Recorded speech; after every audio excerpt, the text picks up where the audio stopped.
Hi, everyone. We're just going to give a couple minutes before we get started. Maybe one more. I think there were a bunch of people getting distributed to the breakouts.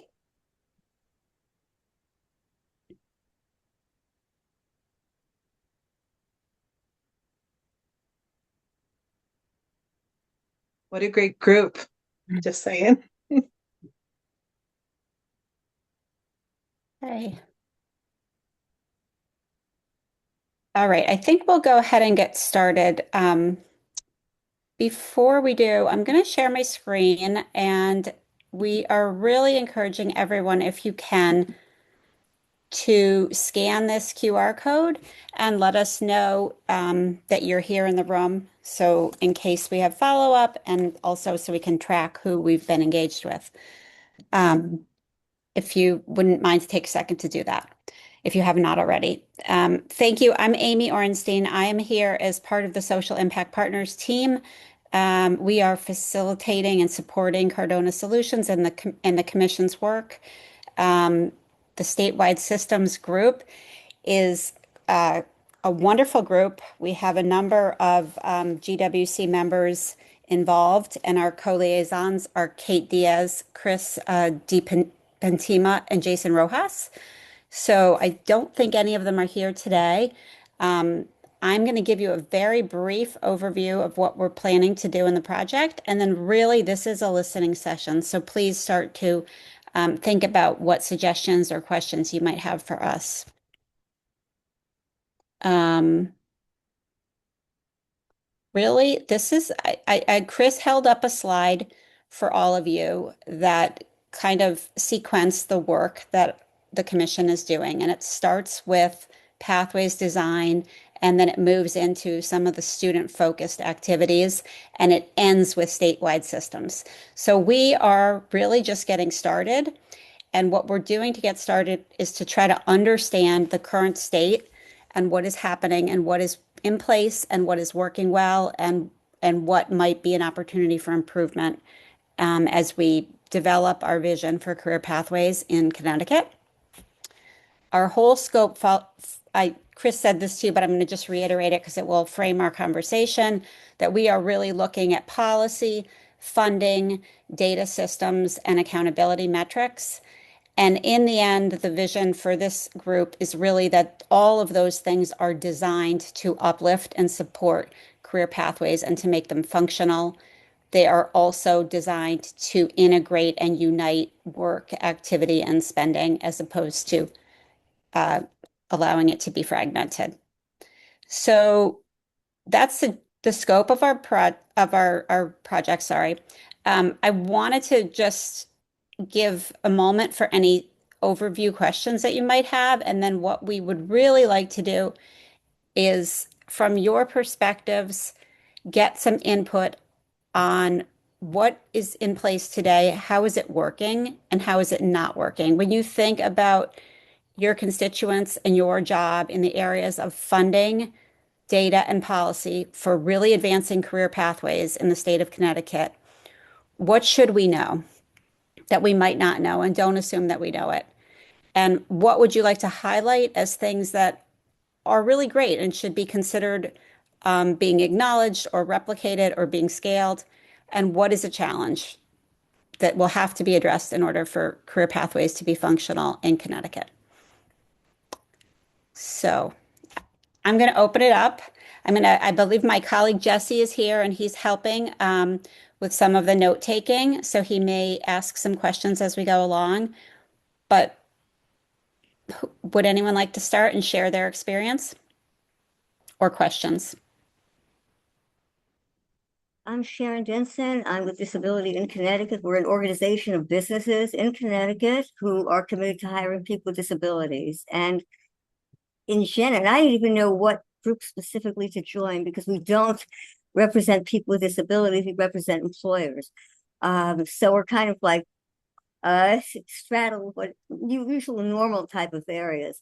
I really believe, first of all, congratulations on engaging businesses. And in all my years in working with the state of Connecticut, I would say this administration has engaged businesses in its labor uh, and career planning more than anyone I've seen yet. And that makes me so happy to see it because I have been on a variety of different committees and commissions that were about business in Connecticut, but there were no businesses at the meeting and at the table. And there are such a long list of reasons why this has to be part of our planning and what we do. Because if we're talking about career pathways, it means that businesses have got to be involved. And at the end of the day, what is really wonderful about that and benefits the state is that businesses, like everybody else, even though they're made of a lot of people, like to be listened to and want to be heard. And that's going to attract businesses to the state of Connecticut. More than maybe anything else, we're going to provide them with great employees, with education for those employees, but we actually listen to what they need. We don't guess. And that is my first thought on this, and really is an overarching. If we're talking career, we have to have businesses involved. So Thank you. you're welcome. Could you add anything that in gathering business feedback today or in funding data and policy is something that you would like to see improved upon or you would like to highlight? I would like to see that in the planning and in the career and the types of career pathways that we support, that businesses that are in Connecticut are very much involved in voting on what choices are made. Because if we're setting up careers for our young people, and they're going to be hired eventually by these businesses, if the businesses don't have input into it, we could be aiming in a totally wrong direction. Even if we have great statistics behind us, we could be aiming in the wrong direction. And in other words, we'll have our people educated, but they're not going to be educated so they can be hired by businesses in Connecticut and stay in Connecticut. So that is really, I think, getting businesses, as many businesses as possible involved, or organizations that represent businesses involved, has got to be a part of the foundation of what we do. Thank you. I do want to let you know that we have a number of members of the business community involved in the commission, and it is certainly our intention that whatever governance structure is put in place, that they would have a voice in that too, going Yes, forward. I did recognize that. This is the first I've seen in any administration where businesses have actually involved in the planning. It kind of shocked me initially. I've been involved in this for about 15 years. And, our present governor has been the best in regards to this, maybe because he comes from the business community. But this is the first time I've actually seen a commission on career pathways or on anything regarding business where businesses were involved. So congratulations. Congratulations. I think it's wonderful. We just need a little bit more involvement. Thank you.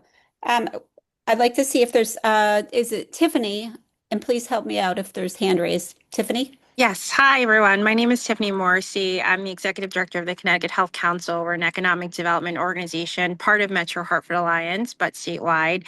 And I'm just here to talk about some of the successes of what I've seen.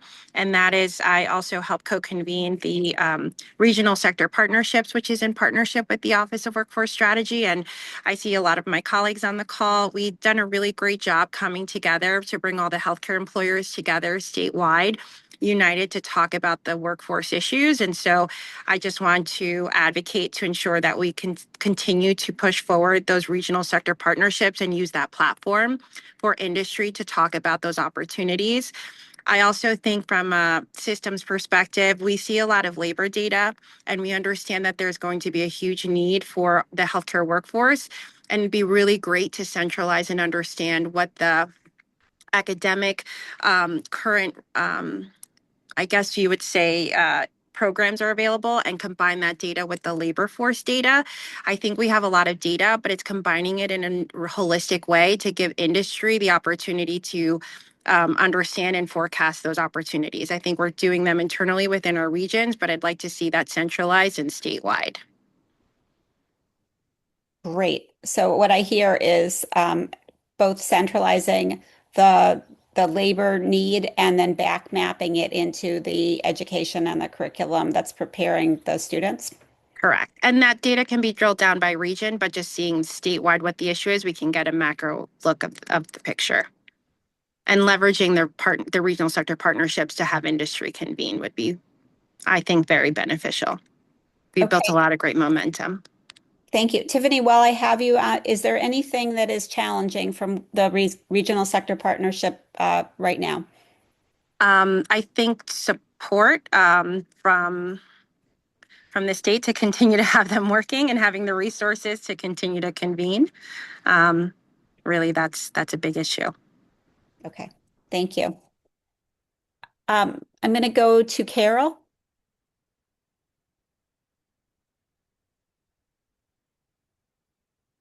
Carol, you might be on mute. I was trying to unmute. Thank you so much.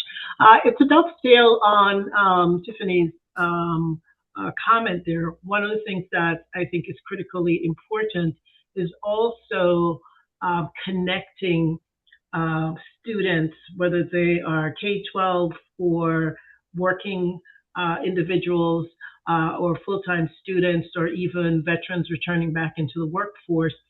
What's the curriculum, and does it actually map to real job descriptions? And I think where we really need to get is not only common competencies mapped to curriculum, but how do they translate to or standardize job descriptions? So if I'm looking at a cybersecurity analyst, it should have the same core requirements regardless of the industry, and then a few nuances. And until we get that straight across all industries, it's really going to be difficult for the academic community to serve the needs of the business. And that channel has to improve in how we do that. And it's participation from the schools, the students, and the employers. So both sides are needed, and they need to be able to have access to that student information, even at an aggregate level, to understand what the resources are that are available, not only statewide, but even within their own organization. Thank you. Can you just clarify for me a little bit on the data that you're saying that they need access to? So if you look at curriculums today, right? And I use cybersecurity as an example, there was no career path for cybersecurity experts at different levels. Those have been developed. Those are really new careers. So if you take that and you take AI, there's no AI career path. So as new technologies impact the work and job descriptions and curriculum, there really needs to be a marriage between what's being built at the curriculum level. What are those core competencies? What are the KSAs that are mapped in that? And then how does that then translate to real job descriptions? Because if the job descriptions are asking for, X, and the curriculum doesn't match up, so at what level are you actually prepared? And if there's something that could be facilitated with a 4-year, 2-year, or a credential. And so that's to me, that's the connections that really have to happen in a seamless way. Okay, thank you. Hope that helps. I'm going to apologize because I can't see everyone. And M. Haley, I'm sorry, I don't know your first name. It's okay. Mimi Haley, I know a bunch of you guys on the call. Nice to see you. Thanks, Amy. Yeah, so there's I think so much here. We do policy and advocacy work, nationally as well as within the state. And, the recent thing that's happened is a zeroing out of the WIOA youth funding and some other things that are kind of scary on the workforce side. So just want to kind of put a note that we need to be considering federal policy and what that means, and the potential impact and risks that poses. Happy to bring in one of my policy staff to share some of the updates on what's happening day by day there. So I just want to put a pin in that. The other thing is just, having done a lot of community impact work in Connecticut, one thing that is always a challenge, I'm sure you all can relate, is that we are land of steady habits in entering into an era, well, we're in the era already of very rapid change. And so I think designing those systems that are not going to be in place necessarily for the next 20 years, but designing systems that are flexible and that we can adapt as we go is going to be really important. How we use AI, I think really diving into that a little bit more, both for for the bad and the good of it, previous teachers, so I can feel the pain there. But also, how can we really,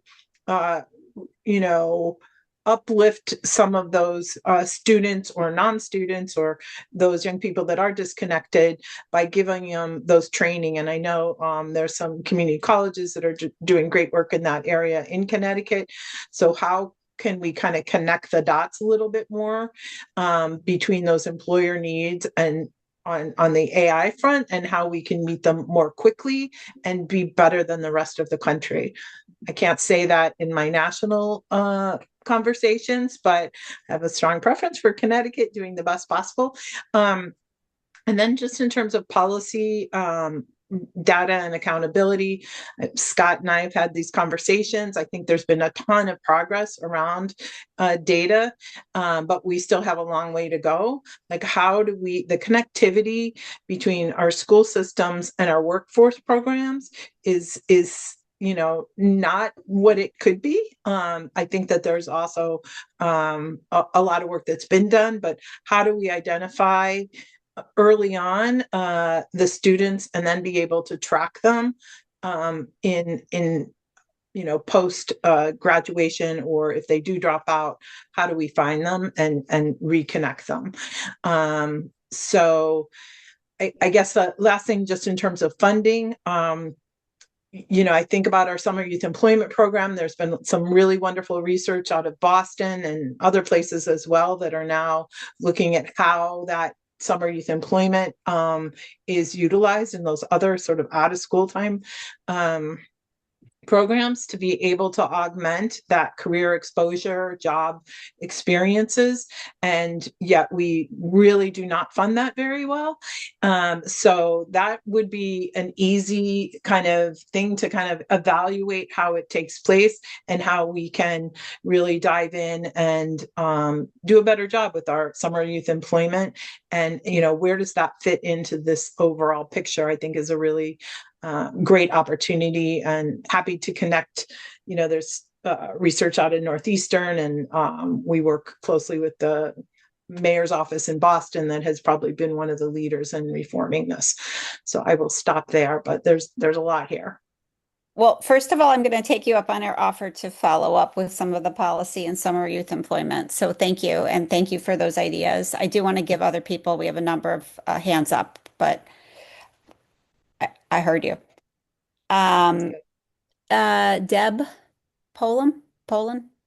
Thank you. I guess I just want to comment on the fragmentation and how siloed all of our many programs are. And this is not restricted to workforce, but we do have a lot of programs available for people in Connecticut, whether it's social services or workforce training or loan repayment or loan forgiveness. And it's not easy to find what you're looking for. Everything is sort of in different places. You have to know what you're looking for in order to find it, instead of knowing what you need and being directed to sort of a, one door that shows you where everything is. So I think we have a lot of good things out there and a lot of work that we need to do to get the word out about what exists and to bring things together in a way that helps people who are trying to access our programs, who are really needed in the workforce. And we can get them in and trained up into the fields where we have the highest needs but they have to know that the programs exist. A big yes. Thank you. That's a central theme of a lot of what we've heard so far, and but I appreciate hearing it again. Thank you. Dr. Wasio? I'm sorry if I said that incorrectly. Oh, that's okay. Hi, everybody. I'm Haitza Wasio. I'm the Executive Director of Youthful Impact. And we've been working in workforce training, working with about 500 young people across Connecticut and New York. And I've been part of these convenings for about 5 years. So I'm here to bring that on-the-ground provider, small provider, but that's the perspective that I want to bring to this systems conversation.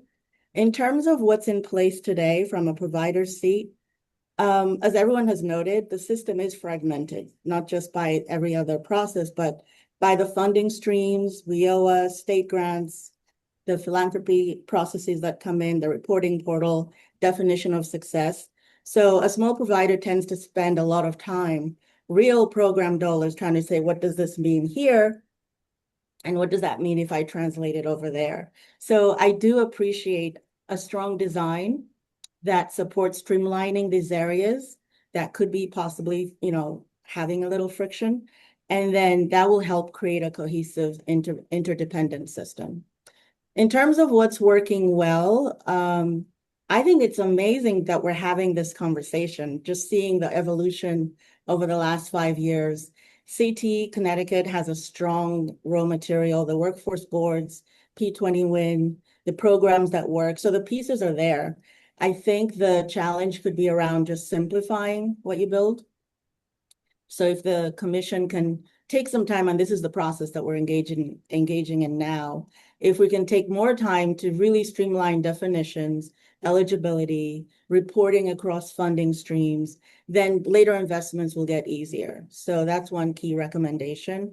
And then I think also pressure testing with small providers, because if a solution can work with a small provider who's close to the ground, working in the community closely, then it's like, okay, that solution can be expanded to larger entities. So design compliance for the smallest effective provider to participate, and that'll make a huge difference and have a bigger impact. And I'll post a link in the chat about our recent work in Bridgeport and the work we're doing with Google, working with about 100 youth in high school, doing exactly what we're discussing, getting them tech skills, cybersecurity, project management in high school, during school time, and also after school. And then they're able to use those credentials and the projects they work on with real employers, by the way, to actually get 9 to 19 college credits or go to work. So people want these options. The parents I speak to are relieved. They want to know where to go. They want to know how to implement it. But most importantly, the staff, the teachers, the principals, they have certain policies and principles to follow. And we want to make it easy for them to bring in innovation without needing extensive meetings and approvals, which are important.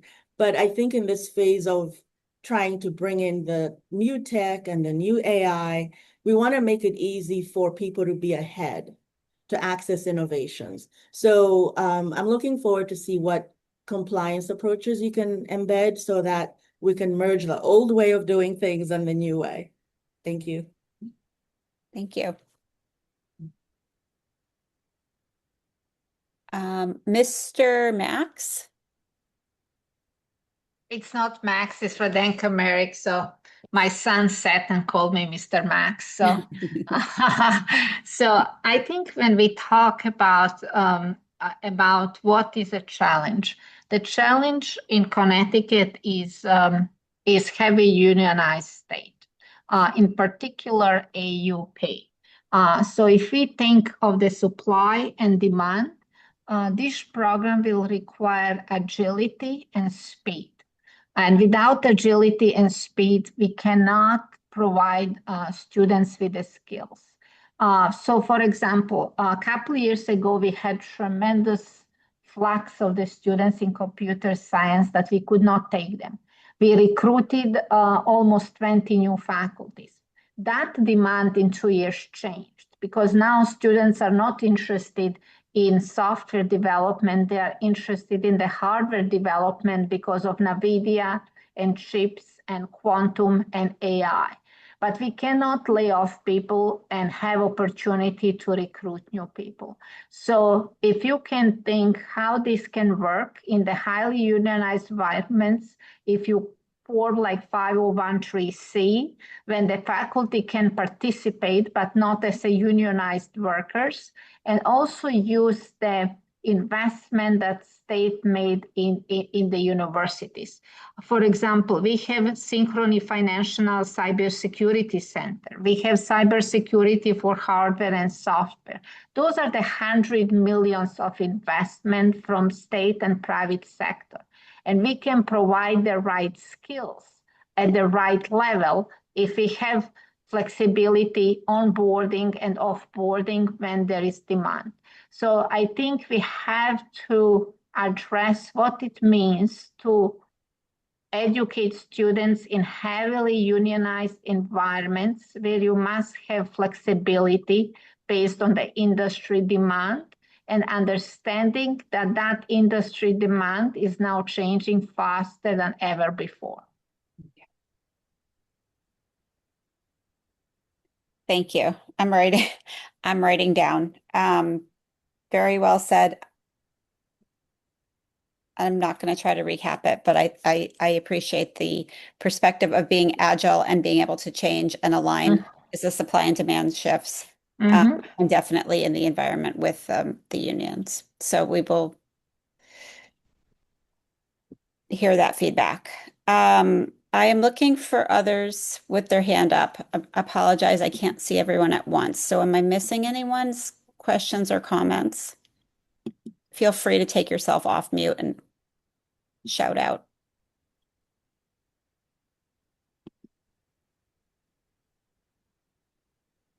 I wanted to quickly add to Deb's earlier comment. And I was writing in the chat, but apparently I was just taking too long to type. I was thinking about, hi everyone, I'm Christina, Connecticut's two-generational initiative statewide coordinator. And I'm thinking about two things. So selfishly thinking about my son who's been trying to get into these workforce programs and doing different things. And for a mother who is educated, I still feel like I can't help him get access. And it's frustrating. He's applied to different things and he's not getting any responses. And, so there's that. But additionally, so now changing my hat as the professional doing this work, thinking about parents who are students, as I once were, and trying to access these pathways and including especially dads, who are maybe young fathers, who are supporting their families um, uh, and trying to figure out like what they're going to do about childcare and transportation if they don't have transportation to some of these opportunities. So putting that out there and thinking about like how do we consider funding around supporting these particular parents as students. Additionally, we're working on a benefit cliff pilot and considering two-generational families who might be accessing benefits. And then once they get into these different opportunities, advancements, etc., if they get an increase in their pay, what that does to their benefits, it decreases their benefits. And so they experience this cliff. And so what are we doing about those particular families? So our cliff pilot, would try to address some of those solutions. So we would keep their benefits at what it is, and they would continue to hold on to their wages so that they can then, move into this economic mobility space. And I know that was Cardona's, push on economic mobility. And so I'm just thinking like, have we even thought about those particular parents who are students? Are we thinking about those other things, those benefits that they may be losing, access to be able to get to their destinations, if they have children, how are we supporting them to make sure that they're able to find care, quality care for their children? So putting that there. Thank you. It will be a test of the design to think about all of the subpopulations, and so I appreciate you giving specifics. You're welcome. David? Thanks. Hi, everybody. David Allard from the Eastern Connecticut Workforce Investment Board. I'll share some input just from the Workforce Development Board standpoint. So try to touch on all of these things, right? So I think Connecticut has really two existing strong governance structures that are in place, being WIOA and the Perkins 5 governance structure. It really formalizes the WIBs and RESCs, for example, as backbone organizations who are coordinating a lot of this work between employers, educators, post-secondary institution, training providers, et cetera. I think the biggest challenge from a funding standpoint is it's not always funneled through that governance structure and those systems that are already in place. So whether it be through state appropriations, philanthropy, competitive grants, those don't always end up going to the larger systems and infrastructure that is in place, which creates kind of duplication in parallel projects. And of course, it reduces the amount of money that's available within that system that's created. So that can lead to short-term projects, just sustainability challenges, et cetera.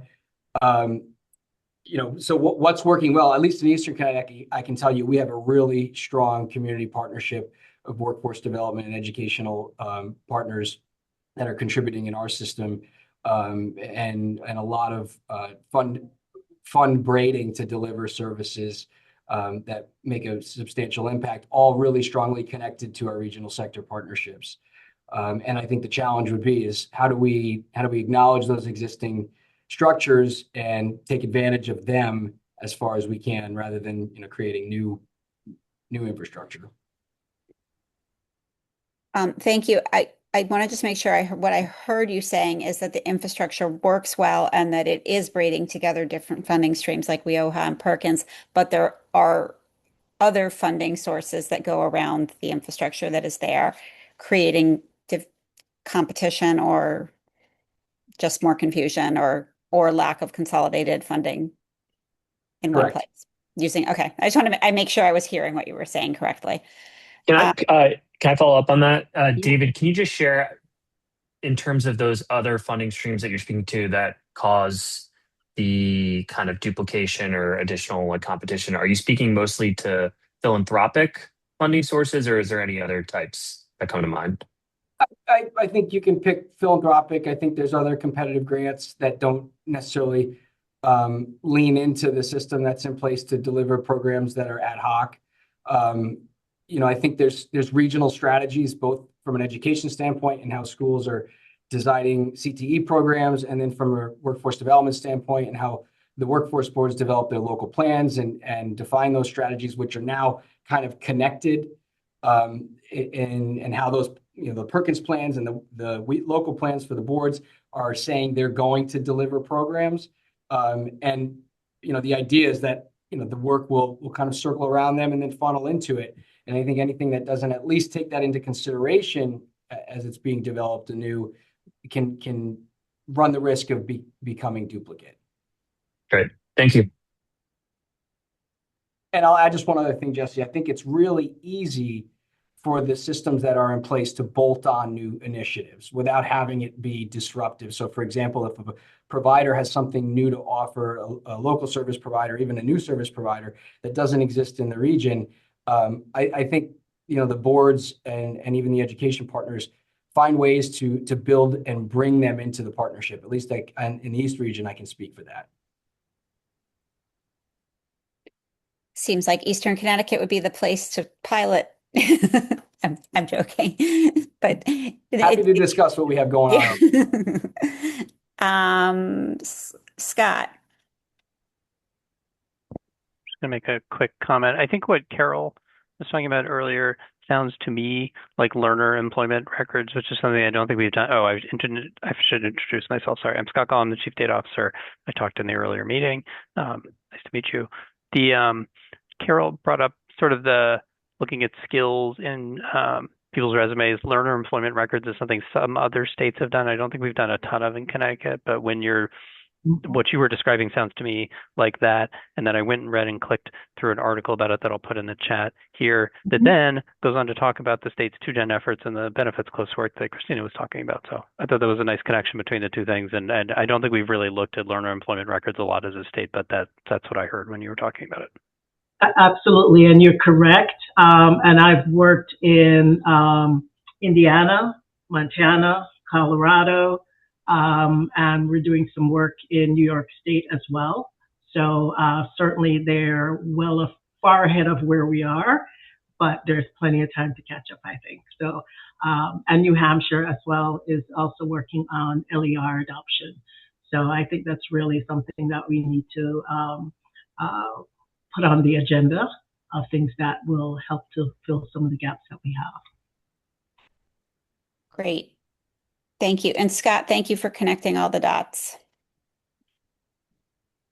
Someone else did it. I just Googled it. So.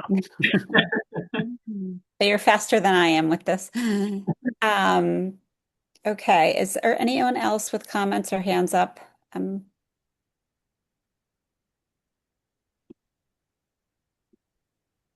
Well, what I would like to offer, because I think we can adjourn if there's nothing else. Our working group is really just getting started, and there were so many excellent ideas and points floated here today that I hope it will be okay for me to do some follow-up with any of you. But also, please feel free to reach out to me. I can put my email in the chat, but also I think Chris Rivers shared his information earlier. He's leading the project with Dr. Cardona, so he's a great resource as well. And certainly you can go directly to Dr. Cardona if that's best too. So is there anything else people would like to share before we adjourn?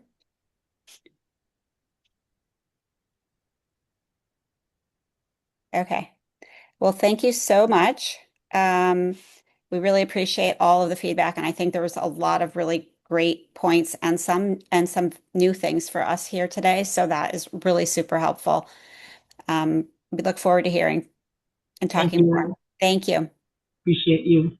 Take care. Bye-bye.